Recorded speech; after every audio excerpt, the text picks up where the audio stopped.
kahon-kahong di umano'y mga expired na gamot ang kinumpiska ng NBI o ng National Bureau of Investigation sa isang warehouse sa Tagaytay City.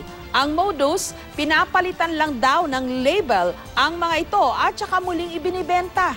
May report si John Consulta. Bitbit ng isang search warrant, sinalakay ng NBI ang isang warehouse ng isang kumpanya ng gamot sa Tagaytay City, Cavite. Pagpasok ng raiding team, inabutan pa ang may-ari. Nagpaliwanag pa ito sa raiding team at iginiit na walang expired na gamot sa kanilang lugar. We can examine this. This will be the fair move for the both of us. Pero sa paghahalughog ng mga ahente, nadiskubre ang kahong-kahong mga expired na gamot na kinabibilangan ng glutathione, vitamins, ascorbic acid, slimming pills, sex enhancers at iba pa.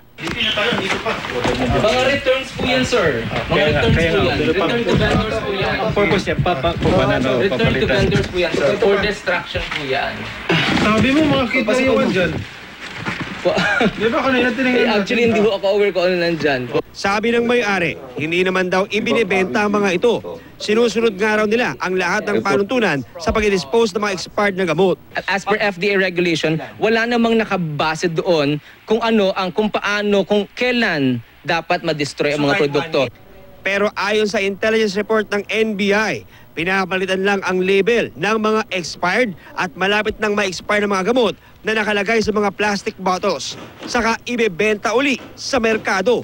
Ito yung mismong repacking at labeling area kung saan sinasagawa yung paglalagay ng mga gamot sa mga bote.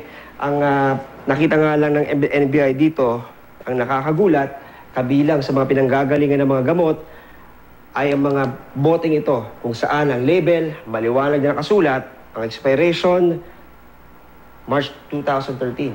Mga gamot na sa madaling sabi, expired na. Walang may pakitang dokumento o permit mula sa FDA para sa relabeling ang kumpanya. Sabi naman ng may-ari ay nasa Quezon City office daw nila ang mga papeles.